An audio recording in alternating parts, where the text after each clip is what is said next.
That was, what, 3 or 4 Three. of the problems that we've covered in Genesis 1:1 so far? I think we've covered 3 so far, and I think there's actually another interesting layer of information that's just omitted in the English version, and that is due to the fact that Hebrew, ancient Hebrew, is a gendered language, so that every single noun that is used has a gender that's either male or masculine or feminine, and there's no possibility for a neutral gender, much like French or Spanish or something like that.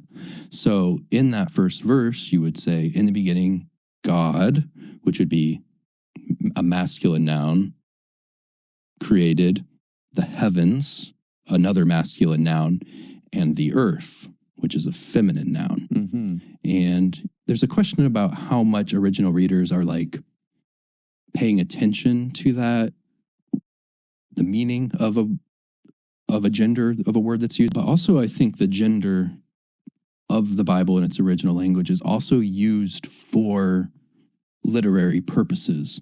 Like on each of the days of creation, it's interesting that that third day of creation, when God creates the land and then the plants and the vegetation that come out of it, you see the sudden sprinkling of feminine words coming from the earth, which is another feminine word. Later, like on the 6th day of creation, when God forms a woman from a masculine man, Adam, people derive loads of meaning from that, but then paying attention to the gendered information of masculine grass coming from feminine earth is just seen as like not important. But what if that was communicating something essential about the structure of reality, the same way that people derive meaning from Eve coming from Adam? But for some reason, a lot of like fundamentalist people, I think Christians, would say that they have like a biblical view of gender and that their view of gender is derived from Genesis, which seems to be a bold claim if you've decided that the vast majority of gendered material and information is irrelevant. Doesn't matter. Yeah. Chris has a major misunderstanding about language and linguistics, and that causes him to come to just false conclusions about the Bible and how we're supposed to interpret it. So what he says here is there's gendered language in the Hebrew scriptures, and that gendered language is omitted in English. And unfortunately, again, this is just a terrible, terrible argument. And that's because he's misunderstanding that, or he's not understanding that the grammatical gender and biological gender are totally different concepts. In linguistics, we refer to noun classes as genders. A noun class is basically a way a language groups types of nouns together and gives them certain endings or prefixes. And so, for example, languages like Swahili might have close to a dozen genders, which is to say a dozen noun classes. So they'll have a group of nouns that are long and skinny, and that will have a certain ending, say. Or all nouns that are small and round will have a certain ending. And so those noun classes are not correlated to biological genders. So just because Swahili, for example, has, say, 12 genders, does not mean that Swahili speakers think that there are 12 genders of male and female. They're totally different ideas. However, in languages like French or Spanish or Hebrew that have only 2 noun classes, what humans tend to do is we import our biological perspective, because humans are binary biologically, male and female, and we put that onto the language, even though there is no actual connection there. And so we call one noun class the masculine noun class and one noun class the feminine noun class. But in reality, like I said, there's no connection there. And you can see this as an example in Hebrew. So Hebrew, there are nouns that you would think would be masculine in their grammatical gender, but are not, even though they're masculine in their biological gender. So, for example, the Hebrew word for father is ab, or av. And so the plural masculine noun ending for Hebrew is im. So you'd think that to say fathers plural would be avim, but it's not. To say plural fathers in Hebrew is avot. Avot, ot is the feminine ending. So if grammatical gender and biological gender are the same, that would mean that a Hebrew speaker would think of their father as a woman, No, of course not. They're just not related. That a feminine noun class item, an item in a feminine noun class, may well be masculine in the real world. And so they're just not correlated. So what Chris does here is he conflates the two ideas. He says, well, eretz in Hebrew, earth, is feminine. And then you have the masculine earth growing up from the feminine earth. How is that not as important as Eve, the woman, being taken out of Adam or created from Adam, the man? Well, those are two totally different ideas. On the one hand, we have grammatical gender of earth and grass, that the earth is giving forth the grass. And on the other hand, we have a physical, biological woman being taken from a physical, biological man. Those are totally different concepts. And so he says, well, Christians, fundamentalist Christians might say, oh, I have a biblical view on gender, but that's a bold claim because you're ignoring all the other gender language. When a Christian says, I have a biblical view on gender, he's not saying, I have a biblical view on grammatical gender. Obviously not. He's saying I have a biblical view on biological gender and the relationships between men and women. And so Chris is conflating two totally different ideas that just happen to have the same name in English and mashing them together and saying, look, these Christians are not properly exegeting, not properly understanding their Bible. What they should be doing is giving equal importance to the earth being feminine and the grass being masculine as they give to Eve being taken from Adam. And this is just, it's crazy. It's a terrible argument, not true at all. To say you have a biblical view on gender, you don't need to analyze Hebrew grammatical gender. I just remembered I meant to ask on the gendered language stuff, you were talking about Adam and Eve. Yes. Was Eve formed from Adam's rib? Sure. There's definitely a lot of controversy about that. There seems to be several ways in which that's later in Genesis.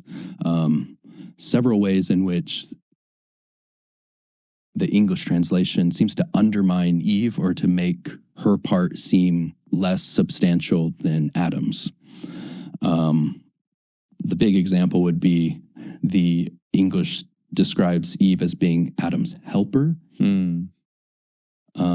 which is, that seems like a bit of an insult. It's subservient, yeah. Yes. You're a helper. Depending on what culture you come from. But other languages have like tiers of words for help where it's like, oh, if you just need help with bringing in the groceries, that's help. Mm-hmm. Like in Spanish, that would be like ayuda, like just regular help. But then there's like, oh, you pulled somebody out, or you like rescued somebody from like a raging river. Did you help them? Oh, yeah, but that's like an understatement of the century. It's like you rescued them. Mm-hmm. And I think the Hebrew word for what Eve is not quite as extreme as like she's his official rescuer, but it definitely has much more of that connotation than just being like a subservient. Oh, I'll pick up your, laundry for you or whatever. But that mistranslation of Eve being Adam's helper is definitely used by a variety of groups to say that like women exist to help men with their projects. Yeah, as opposed to rescuing them from whatever it is that men do. Rescued from. Okay, so here Chris goes back to the gendered language issue, and now Alex asks him this question about Genesis 2, about whether Eve was made from Adam, from his rib, etc. And so Chris says there's a couple ways that this is being used by people, and it's a bad translation or a mistranslation. He actually calls it a mistranslation to say that Eve is Adam's helper. I've got a couple issues with this. First, the word in Hebrew is etzer. Etzer, he's right. Etzer has a wide range of meaning. It's often used for God who's helping people. But like the English word help, etzer has a wide range of meaning and can mean all the way from, help bring in the groceries to save from something. And just like the word help in English, you kind of have to use context to help figure out which along that spectrum is the most accurate interpretation, right? Does it help bring in the groceries, or is it save? And like he said, it is true that in this case, Eve is not just someone who's helping him with his chores. She's actually saving him from something to a certain extent, or helping him, supporting him. She's not just a slave or something like that. Now, 2 points. Firstly, he omits that the phrase is not just etzer, that she's supposed to be a helper. It's she is supposed to be a helper for him or according to him. In Hebrew, we say kenegdo. Etzer kenegdo. So a helper for him or according to him. So right there, you already have a hint of who is made for whom. Eve is made for Adam. That, for example, we would never say that God is an etzer kenegdo for him. We would say that God is a helper according to him or fit for him. That would be to say that God was made for that person. That's the Bible never says that. The Bible never says that God is a helper made for somebody or for somebody. Rather, just says God is a helper, because to say that God is for them implies that he was created for that purpose, which is obviously not true. God is not created. So the fact that we say that Eve is not just a helper, there's not just the word helper, it's also the helper for him, is the first indication that there is an element of submission that Eve is supposed to have in relation to Adam. Furthermore, we can see in 1 Corinthians chapter 11, verse 9, Paul the apostle, who is a Jewish scholar who knew Hebrew, who knew Greek, who read the Bible, the Old Testament in Hebrew, and who could speak Hebrew, he says, he interprets this passage in Genesis, and he says, neither was man created for woman, but woman was created for man. And so again, Paul, who is a first century Jew, who is much closer to the time of the Bible and closer to the culture of the Bible than later rabbinic scholars say that were in the 10th or 11th century, 1,000 years later, he is interpreting this passage to mean that there is there is an element of submission that a woman is supposed to have based on this passage. And so Chris uses rabbinic scholarship to make some of his arguments. And if the rabbinic scholars are valid sources, then so is Paul. And so that's why I'm using that. Now, the problem here that he's saying is that this is causing people to, this mistranslation, he said, causes certain groups to say that women should be in submission to men. I would say there is an element of truth to that. I would say, yes, wives should be submissive to their husbands. And this is a verse that indicates that. But I will also say this is not a mistranslation, because a translator's job is to communicate the semantic range of the original language as best as possible. So if Hebrew uses a broad word and it could be interpreted broadly, then we should also use a broad word in English if we can. And I think actually in this case, etzer and help are actually good correlate words, that the semantic range, that the possible meanings of etzer is relatively similar to the possible meanings of help, because you can help somebody in a rescue sense in English or in a submissive sense in English. But I would say if a person approaches this text in Genesis and says, based on this text, women are just supposed to do the chores and make food and do nothing else, and they're submissive to me, they can lick my boots, I would say that person is just totally misreading the text. Because in this text, what's happening is it that Adam's like, I need someone to do my laundry. No, he's lonely, and that God says it's not good for him to be alone, so I'm going to make him a helper fit for him. And so Adam has a need that Eve fulfills. So Eve is supporting him, and she's there to come alongside him and help him. And so even if you do take, as I do, the text to mean that there is an element of submission that Eve is to have to Adam because she's made after him and she's made for him, that doesn't follow, therefore, that you go all the way to saying then Eve is therefore just supposed to be helping him out cleaning his laundry, and therefore all women should do that. No, that if a person was to say that, that would be them lazily reading the text. So as a translator, it's not my job to translate the text in such a way that even the most lazy person who doesn't even bother to read the context understands it perfectly. And that's what Chris is implying here. He's saying if someone is just to come to that text and just lazily read it without actually understanding the context, in English, not even the Hebrew context, just the English context, they need to be able to understand that the translator should have translated that text in such a way that even that lazy reader could understand it. That's an unreasonable expectation for a translator. Rather, as a translator, my job is to translate the words as best as I can, and it's the reader's job to read the context closely to derive the meaning. So a reader in English should come to that text and say, helper could mean various things. How should I interpret this? And then they should look and see, oh yes, Eve was made to support Adam because Adam had a need and he was lonely. Therefore, I should not interpret this just to mean that women should be are good for nothing but chores. And so Chris's argument here does not work. This is not a mistranslation. This is a good translation. And if he's uncomfortable with the results about wives should be in submission to husbands, then that might be a problem, a flaw with his worldview. And if he's saying that there are bad actors or lazy readers that take this way too far and misinterpret and twist it, well, c'est la vie. That's just what it means to have a text. People are going to do that. You can't translate to avoid that. No matter how you translate it, people will twist it to mean what they want to mean. So this argument from Chris does not work. He's not actually dug into this deeply. He's just kind of looking at this on a surface level, and that's leading him to say that this is a mistranslation in English when it's very much not. And what about the rib? I think the rib is another example of a translation issue that maybe subconsciously or consciously was used to minimize the role of Eve, because from what I've read, the scholars don't believe that ancient Hebrew has a word for a specific rib bone. So much later, by the time Aramaic was popular, Aramaic did have a word for a specific rib bone. In Genesis, we read that Eve was formed from Adam's word, Tsela, Tsela, and that is usually translated as like a side or a part, maybe even a half of something. Like if you have a boat, you might call this a sella and this a sella, like a side.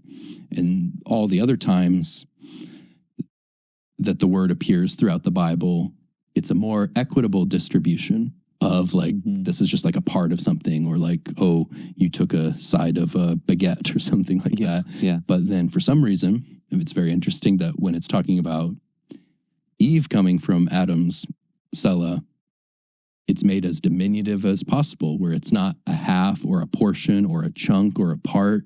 It's just one tiny little rib. And that's not to say like that a rib's not important, because like a rib performs an important function. It protects you and does something, but it does start to have hints of misogyny if someone is choosing to translate that as an individual rib bone to avoid a more straightforward translation that she came from a whole side of Adam. Yeah. And so, and if you look at like, if you look at older texts for Jewish rabbinical writings on this passage, they'll bring up the idea that the original Adam was created with 2 heads, 4 arms, and 4 legs conjoined at the back, almost like a big spider, and then it was split down the middle into 2 parts. And that would seem to imply a bit more of equality between these 2 creatures. That is definitely absent from the idea of Eve being formed from just a little disposable bit of Adam's flesh. And I think if you were trying to make the case that women don't have a place in society, there's definitely one of those translations that you would prefer. It would be much more useful to your agenda than the other. Okay, so here Chris is now being even more explicit. He's saying the English translations are hinting at misogyny because they are choosing to translate this word Tsela in Hebrew. Instead of saying Eve was taken from the side of Adam, she's only taken from one little rib of Adam, and that's diminutive. That makes her less important, makes her role less important, therefore makes women in general less important. And this is again a terrible argument for a couple reasons. So firstly, let's just read this in Hebrew first. The phrase, and he took one of his ribs. So vayikach, and he took, God took, achat, one, from tzalotayav, mitzalotayav. Now, tzalotayav is tsela, but it's plural, and it's attached with a third person singular suffix, which means, so his, whatever we want to say, your sides, ribs. So what is the saying in English? It's saying, and he took one of his tsela, plural. Well, if you notice, there are a couple things going on here. So it does not say he took from his side. He's saying, it says in Hebrew, literally, it says he took one, achat, he took one from his sides, plural, mitzelotayav. So if it was singular, it would have, mitzlotav would have been what it says, but it's mitzlotayav. So the yod there, the ya, is indicating a plural. So again, so we have, so literally, if we want to take it literally, he says, and God took one of Adam's sides, or from his sides. So clearly the word tsela here is referring to a rib because there are multiple ribs. You can't, it doesn't make sense to say he took one of his sides. Like that's nonsensical. And so it says he took one of his something. And so saying rib is a perfectly good understanding of that passage. And then it says he closed it up. So he closed up the flesh. So if God took one of Adam's sides, that's crazy. He would take up half and then close it up. No, he'd have to regenerate the half. So the verbs that are used, the words that are used, make rib by far the most plausible translation choice. It's not that they're just randomly inserting. It's that when you say he took one of, it's talking about a rib. He's talking about one of the bones on his side. Now, the second reason this is a good translation is that later on, Adam says when he sees Eve, he says, "Oh, this is bone of my bone and flesh of my flesh." Now, this is a saying in Hebrew, but it also could be a pun that's referring to what God did, that he took from his bone, literally. And so that's a perfectly good reason to also think that this is referring to a rib. Now, Chris also says, well, there are later rabbinic scholars that think that maybe Adam had 2 heads and 4 arms and 4 legs and God split him in half. And so that's how it could be. He took from one of his sides. Again, these scholars were talking about people writing thousands of years after this Hebrew text was originally written. So they're not closer in any meaningful way to that culture and that historical time than we are. But secondly, there's nothing in the text that indicates that. That's complete speculation. It's pure speculation. So if we're going to say that there was a four-legged, 4-armed, 2-headed mud man walking around, you're going to need to provide some textual evidence for that outside of this. If we're going to take that hypothesis seriously, you need to provide textual evidence. And they don't have textual evidence because these people he's citing are speculating. They're not actually exegeting from the text. They're just speculating what possibly could be going on here. And so, again, to say that this is a misogynistic translation is just to ignore what the Hebrew is saying. The Hebrew is clearly pointing to one thing that he's being pulled out. And then Adam says, "Oh, you're bone of my bone." So, I mean, that makes perfect sense to me. But furthermore, Chris is just reading so much more into the text than's actually there. He's saying, "Oh, it's so diminutive to take a rib out. That's so unimportant." Well, actually, no, a rib is super important. Like he himself says, a rib protects your heart. Your most crucial organs are your ribs. So that's extremely vulnerable to take a rib out. I see nothing diminutive or insulting about that. That's perfectly good. And something that many scholars have noted is that God takes it out of the side of Adam. He doesn't take it from the head of Adam, which would have indicated that she's over him, or out of his feet, that she's under him. He takes it out of her side, which indicates that they are co-humans, that he's not her slave master or something like that, that they are to be one, to come together as one flesh. And so I think taking the out of the ribs, taking a rib out is very not just linguistically sound, but from a perspective of women's rights or from a perspective of viewing women positively, I think that's great. If Chris doesn't like that, that's just him bringing his own personal biases and emotional issues to the text, which is okay, that's fine, but that's not a good way to find the meaning. You can't just say, "I personally feel icky because I don't like how this sounds." That's just not an argument. Given everything we just said, our listeners will hopefully have found it incredibly interesting. And how now do you think they should go about saying Genesis 1:1? I mean, what's your favoured sort of understanding, given everything that we've thought about today? How would you prefer to word it? I definitely think it makes sense to get through that first bit as quick as possible. I do like some of those literary effects from Robert Alter. He has a copy of the Hebrew Bible that took him like 30 years to do, and he's got a really great commentary on it. So it's like when he can't replicate a literary effect that he knows that's in there, he'll go into it in length in the commentary. And that was one of my best purchases, to feel like I'm reading this text through someone who's sensitive to these features and then knows enough to know what cannot possibly be translated into English. And so that's been a great resource.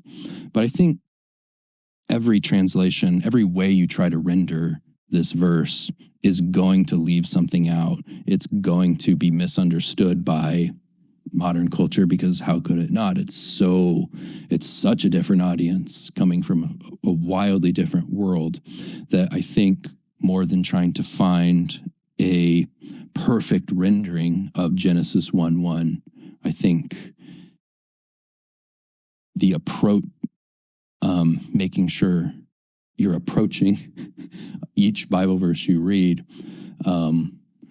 with an understanding that there's probably a lot of layers to it that have been completely lost or distorted, and that you're getting like the tip of the iceberg that's been filtered through 1, 2, or 3 cultures.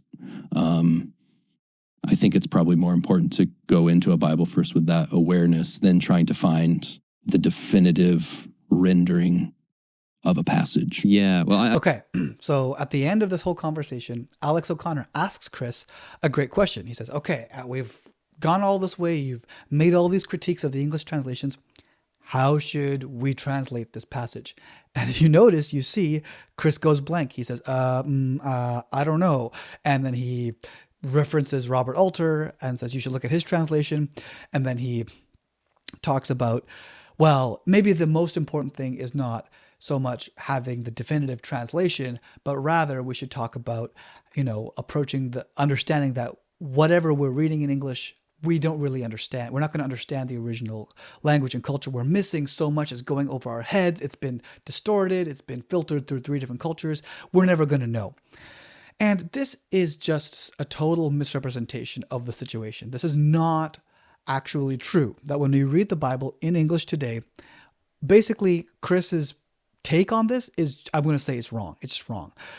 Firstly, it's interesting that he doesn't actually have a better translation option for a lot of his critiques. As we've talked about, a lot of his critiques are impossible to render into English because his expectation, his understanding of language in terms of function versus form is very shallow. So he doesn't even understand that he's asking for an impossibility. So he's not able to provide a better translation into English. So that's the first thing. It's easy to poke holes. It's hard to actually provide solutions. The second thing is this take that he's giving that, well, the language, the Old Testament is filtered through all these cultures and we're missing so much, is only true. It's only true if you read the Bible with a purposefully with no reference to any other available resources to you. That if you just choose to pick up a Bible and read it one time, skimming it through, and don't think twice about it, then yes, what he's saying is true. You're probably going to misunderstand a lot. You're probably going to misinterpret a lot. However, that is not the case anymore, especially in today's day and age. Especially for English speakers, we have so many resources on the internet, in public libraries. You can download software and you can have access to scholarly research on all of these topics. It's never been easier than ever to learn Hebrew, and there's never been more English translations than there are today. That you can triangulate the meaning of 99.9% of all these issues that are translation issues. You can triangulate the meaning by looking at different English translations and seeing how they render the Hebrew terms in certain ways. And you can kind of use them all together to get a clearer picture of what the Hebrew is saying. So this idea that it's so beyond us, there's no way for us to ever access what the Hebrew is saying, is just not true. It's only true if we're lazy. So if we're lazy and we're choosing to just not actually use the tools at our disposal and not use the Bible itself as a way for us to interpret, right? A lot of these issues that Chris is complaining about in terms of who God is, what the relationship between men and women is, for example, those are all issues that are talked about in the rest of the Bible in more clarity. So if you're confused about them, just go read the rest of the Bible and you'll get a lot more clarity on Genesis, let alone if you were to do that in different English translations, or study Hebrew, or get the Bible software that helps you to read what other scholars have said on this. There are so many available options. And so in conclusion, I just want to say that I appreciate this discussion with Alex O'Connor from Chris. Unfortunately, his whole YouTube career, from what I can tell, a lot of where he's gotten his audience from is based on casting aspersions or casting doubt onto the accuracy of Bible translations. And this interview has allowed us to see that really, when you dig below the surface, his arguments are terrible arguments based in misunderstandings of the Hebrew text as well as basic linguistic theory. And so because of that, his general idea that the Bible is inaccessible or remote or impossible for a person to properly understand in our culture is just not true. It is possible to understand the Bible. We just have to put the work in to make it happen. So I hope this episode of Christian Dawa has been helpful and interesting to you? If so, please leave a like and a comment. I'd love to hear your feedback. And in the meantime, I pray that the Lord blesses you and your family greatly.